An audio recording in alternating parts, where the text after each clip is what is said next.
കുത്തനെയുള്ള ഇറക്കം ഇറങ്ങിച്ചെന്നാൽ കാത്തിരിക്കുന്നത് ഒരു പൂളാണ്. മലഞ്ചെരുവിൽ പ്രകൃതി ഉണ്ടാക്കിയെടുത്ത മനോഹരമായ ഒരു പൂൾ. സലാലയിൽ നിന്നവർ മിസ്സാക്കാത്ത ഇടമാണ് വാദി ഹന്ന.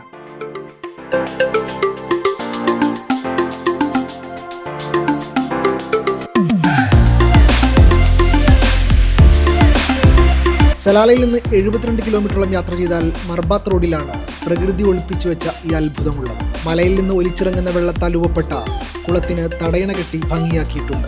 ആഴമുള്ളതും ആഴം കുറഞ്ഞതുമായ 2 ഭാഗങ്ങളാക്കി മാറ്റിയിട്ടുണ്ട്. സലാലയിൽ നിന്നവർ ചാടിക്കുളിക്കാനെത്തുന്ന ഇടം കൂടിയാണ് വാദി ഹന്ന. ദുബായിൽ വന്നാണ് വന്നതിന് നഷ്ടമായിട്ടില്ല.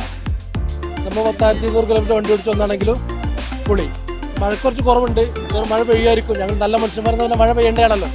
തീർച്ചയായിട്ടും മഴ പെയ്യുന്ന വിശ്വാസത്തിലാണ് ഞങ്ങൾ. 10 വർഷത്തോളമായിട്ട് ഇവിടെ സലാലയിൽ തന്നെയാണ്. ഇവിടെ പിന്നെ 16 വർഷമായി. ഞാൻ 10 വർഷമായി. ഇവിടെ കുറച്ച് പേര് 2 വർഷത്തോളമായി. ഞങ്ങൾ ഇടയ്ക്കിടയ്ക്ക് കൂടെ വരുന്നതാണ്. പക്ഷെ ഇപ്രാവശ്യം മഴ കുറവാണ്. പറയാനുള്ള അടിപൊളി. ആദ്യമായിട്ടാണ് സലാല ജോലിക്ക് വരുന്നത്. പുറത്താദ്യമായിട്ടാണ്. ഫസ്റ്റ് തന്നെ സലാലയാണ് ബെസ്റ്റ് എക്സ്പീരിയൻസ് എന്ന് പറയാം. ബാക്കിയുള്ള ദുബായ് കൺട്രീസിലൊക്കെ ചൂടാണെന്ന് കേൾക്കുന്നുണ്ട്. ഇവിടെ അടിപൊളി എന്ന് പറയാം. നാട്ടിൽ നിന്ന് മാറിക്കുന്ന ഒരു ഫീലിംഗ് ഇല്ല എന്ന് തന്നെ പറയാം. കുറേ ഒരു 10 വർഷത്തിന് ശേഷം ആദ്യമായിട്ട് ഇത്ര ഒരു മഴ കുറഞ്ഞൊരു സീസൺ, ഖരീഫ് സീസൺ ആദ്യമായിട്ടാണ് ഇപ്പോൾ സലാലയിൽ.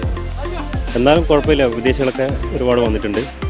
സലാല മൊത്തത്തിൽ കച്ചവടക്കാർക്കൊക്കെ ഒരു പ്രതീക്ഷയുള്ള 2 മാസങ്ങളാണ് ജൂലൈ ഓഗസ്റ്റ്.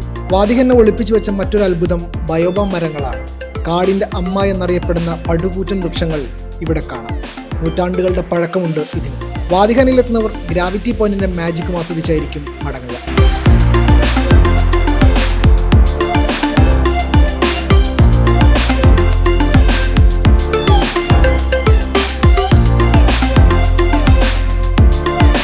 Media 1 Salalah.